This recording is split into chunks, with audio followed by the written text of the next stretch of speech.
Hi, this is IkwerreGirl Acheru. I'm coming to you from Talk to Dot. Obviously, my channel talks about domestic abuse and all that stuff. Check out the intro, and I'll catch you in a bit. So, based on popular demand, people have asked me, what do you think about churches, domestic abuse, and domestic violence? I'm like, are you sure you want me to answer that question? All right, seriously, yeah. I say for a fact. Oh, my alarm is going now. I say for a fact, unapologetic about it, the church is a breeding ground for narcissists and abusive people. The church has become a hub, a breeding ground for this kind of behaviors. Why? Because in church and religion, there's this business of express marriage. Please, flee from every appearances of express marriage. You cannot be going and marrying people you don't know. These people are sick. How can you meet someone and in 3 months you get married? Because the church is talking about express marriage. You meet someone within 1 month you get married. How do you know who you get married to? In fact, this doctrine of express marriage is diabolic. It's heresy. It's not even from the Bible. In the Bible, right? People wanted to get married. What happened? They sent scouts out to go and investigate the family, to know what kind of family is it, what kind of family are you getting into, before the marriage took place. Today, what do you have in church? Oh, he's a good guy. He's a minister in church. Oh, she's a choir. She sings in the choir. She's a chorister. She's all right. She's of age. She'll be a good wife. You don't know you're marrying a devil. In fact, once you get married, the church will tell you pray. What are you praying for? Tell them to be apart. You've already caused the problem. Solve it. Separate them. You understand? Because all the pastor is doing, or all the church is doing, is adding testimonies. Oh, in the year 2010, 500 people got married in the church. So what? How many of them are happily married? How many people got married is irrelevant. It's how many that are happy in marriage that are relevant. Don't be deceived by churches. You have another bandwagon of pastors that do arranged marriage. So you have one geezer flying from Africa, one geezer flying from Africa. They will now attach him to one American citizen or one British citizen. Say he's a good guy. I've tried him. He's nice. I've prayed. The Lord spoke to him. Meanwhile, what you're doing is you want to settle this paperless person with someone who's got the papers. All right. You want to settle this person without immigration status with someone who's got the status. And Christians are so gullible. We agree. Yes, I'm not victim shaming. I'm blaming the people. I'm blaming the people that should know better. It's a business. You're settled. You got a job. You got everything. Why are they hooking you up with one person that Johnny just come? Yeah? And understand me when I say this. Johnny just come could be a guy or it could be a girl. You understand? Look at the woman that got shot. She was the one running everything. This guy had nothing to offer to the marriage. And that's why when you leave them, they can kill you. How can they lose the person that is surviving, in fact, the entire village? They can't. They can't. Even their family. Don't even bother going to their family. Because you know why? The family will support them. Remember that you are not just the life source of the person you are with. You are the life source of the entire family. Go and check them. Their families are nothing to write home about. That's why when the church is doing express marriage, I don't support it. That's one of the genesis of the problems. Now, I'm not saying that people cannot meet and have love at first sight and then it works. But why would you want to put yourself in that situation when you can test it? Test it first now. After the Bible says test. Test and see. Test every spirit. You can't test the spirit in 3 months. You can't test it in 6 months either. Even psychology has said that a person has the ability to pretend for up to 3 to 6 months before they let out any of their real characters. So if you meet someone and the church has told you you have 6 months to marry, let me not call the name of the churches. They know themselves. The big churches in Nigeria. You got 6 months to marry. How can you know the person? Especially all your dates were inside Bible study. All your dates was after church service. All your dates were in house fellowship. How will you know the person? These are the places where the person puts up their best behaviors. So you don't know them. In the process of you guys planning to get married, did you ever have an argument? Did you ever meet their family? Don't marry somebody you haven't met their family. They might just be a bunch of lunatics and you don't know. I'm not saying judge people by their family, but there's nothing wrong with meeting their family. How can you marry someone you've never met their friends? These are the mistakes that we constantly make.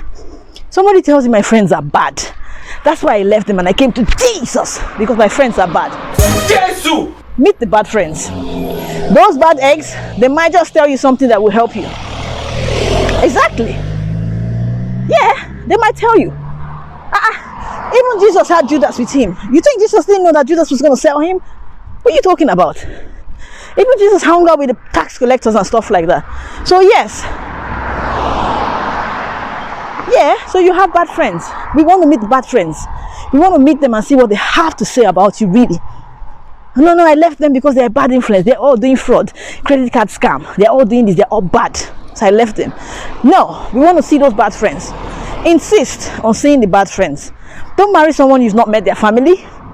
You've not got to know their family. You've not investigated the family. Don't marry somebody you've not seen their friends. You don't know their friends. You don't know their acquaintances. You don't know anything about them.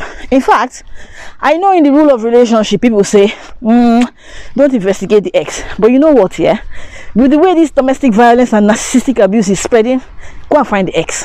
That crazy ex they talked about, she's crazy. She did this. She was always cheating. She was always doing that. And the story is similar. Every single story of the ex is she did this, she did that. And the person cannot tell you what they did. Please, go and find the ex. Let us hear what the ex has to say. It will shock you that the ex is not a disgruntled ex. She's an ex that is trying to save you from what she went through. Sometimes the ex might even contact you. The ex might contact you and tell you, you know what, right?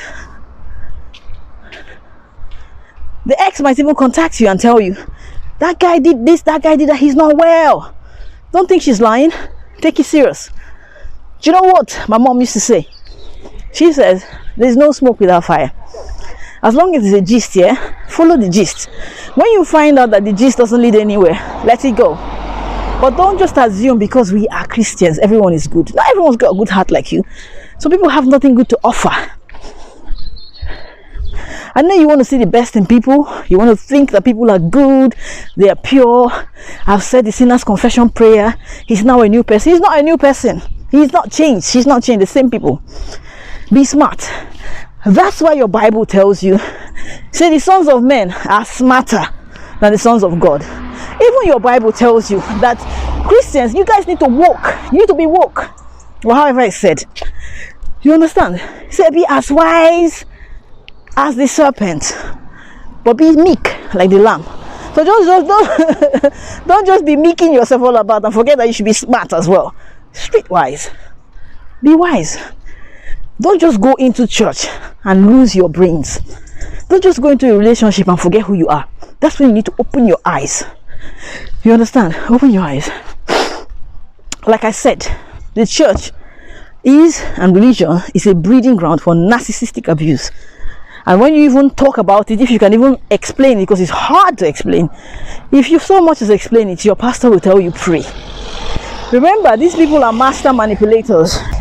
Because they are master manipulators, I kid you not, in church here, they're pastor's boy, they're pastor's wife's boy, they're pastor's girl, pastor's wife's girl. So it will be hard for you to break the story to them. Doesn't matter if no one believes your story. It is your story. So what? It's your story. You know your story. Get out of there. But try not to fall into that relationship, because the problem is in the falling into the relationship. When you're in it, coming out is hard. It is hard. And then once you get into it, it's a lifetime sentence. Because when you even break out, then you're even more in danger. You now have to spend the rest of your life. Is he coming? You get me? Church marriages, yeah? Stay woke. And church pastors, yeah, stop doing arranging marriage. It's not good. You're killing people. How do you feel every time a person dies? That you told them to pray, the Lord will fix the marriage. How do you feel? How do you come out the next Sunday and preach on your pulpit? How do you feel? You're not a human being. You got issues. You're just as bad as the abuser that killed his wife. You get me? How do you feel every time a woman comes to you saying, he beat me, he raped me? They even say, no, how can a man rape his own wife? How do you feel? Are you a human being at all? You call yourself a pastor? If I talk now, they will gather now and say I should not be a journalist. Well, thank God I'm not a journalist, so maybe project management is not a good profession as well. I've said my own. So my take on the matter, yeah, you get married in church, in any kind of religion at all, yeah, open your eyes. Don't be in a hurry. Know the person, not just the person, know your family, know the family of the person. The church will tell you to do genotype. You want to know this person is sickler. There are solutions to those things, but yeah, it's a good thing. The church will tell you to do HIV test, of which this person can still come out inside the marriage, sleep around and give you the same HIV. You understand? The church will also tell you those things. But you know what? The church needs to organize psychological evaluation of some of these people because they're not well. And it's only a psych evaluation that will tell you you can't trick a psychologist, but you can trick a pastor. Trust me, I said yes. You can trick a pastor. That's why you have people shooting their wives and people say they didn't see it coming. That's because they can deceive you. But it's very difficult for people to deceive a psychiatrist or a psychologist. They will see it. They may not see all of it, but they will say there's something not right about this guy. One story will sound off because these people here, their stories make sense to only them. But for someone who is woke, you can see in their story it's all it's all a bunch of rubbish. Be careful of church marriages, yeah? I'm sorry to say that, but be careful of church marriages. Don't marry somebody you don't know. Do not marry somebody you don't know, because when you know them, it's a problem. It's a problem. Okay? Don't do arranged marriage. My pastor said this guy is good. Hey, let the pastor marry the guy now. Let him give the guy to his daughter. Let him give the guy to his sister. Not you. Go and find your own, or let your own find you. And then when he finds you, right? Or when they say, oh, they introduce you to somebody, don't just take the pastor's referral. Understand the person. When they say, yeah, the guy is good now, 6 months, why? Don't pressure anybody. If you say you want to wait 10 years before you marry, wait the 10 years because there's something in you saying something's not right. Always trust your gut feeling, okay? Not the pastor's feeling is for him. Trust your own feeling, because at the end of the day, you are the one living in that marriage. When it starts, they will tell you to pray. They're not going to bail you out. There are very few pastors that will bail you out of an abusive relationship. There are few of them and we know them. The rest of them, they will tell you to pray. Trust me, they will tell you to pray. Okay? People, yeah? That's my take on the matter, yeah? The church has seriously become a hub for these narcissistic personalities to go there. And they go there and they build their altar on top of your head. It's going to be hard for you to escape. Open your eyes. This one is basically for those that are trying to get into a relationship. Open your eyes. Don't make that mistake. And for those that your relationship started from that express marriage, quick, the pastor recommended, they recommended this person to you. Honestly, to be honest, there's nothing wrong with you saying this guy is not on my level. There's nothing wrong with that. There's nothing wrong with the guy saying the girl is not on my level. Don't go and be bending your boundaries, bending your things because you want to be a regular person. Then that same person that had nothing to offer to the relationship will now be the person that will take everything from you, because that's what happens. Go and look at all the stories. It's the same story. These people literally have nothing to offer. You understand me? I gotta go now, man. Break time over. If you have any questions, especially with the new membership feature, sign up, become a member, post your questions. Let me know your questions. Let me know things that you need me to answer. If you can't afford to join the membership, then go to any of my videos and put a question there. Say, talk to Dot. Can you help me trash out this topic or trash out this inquiry I have? I'm also on Facebook, Twitter, Instagram. You know, I've got a website. Go to any of them, fill in an inquiry or contact form. Let me know what your inquiry is and let's talk about it. Okay? If you are in an abusive situation, relationship or whatever, please know that it is not your fault and you are not alone. Please talk to someone. And if you've got no one else to talk to me. Okay? Talk to me. I only have one hand. I only have one hand because of my selfie stick. One love, peace, guidance, and respect. I could only do it with one hand this time. But yeah, stay woke, people. Stay woke, and As usual, not to offend anybody. Besides, I'm unapologetic anyway. The message is coming from a good place. Take the sense in it, and the one that doesn't make sense to you, you can put it away. It will make sense to someone else, all right? One love.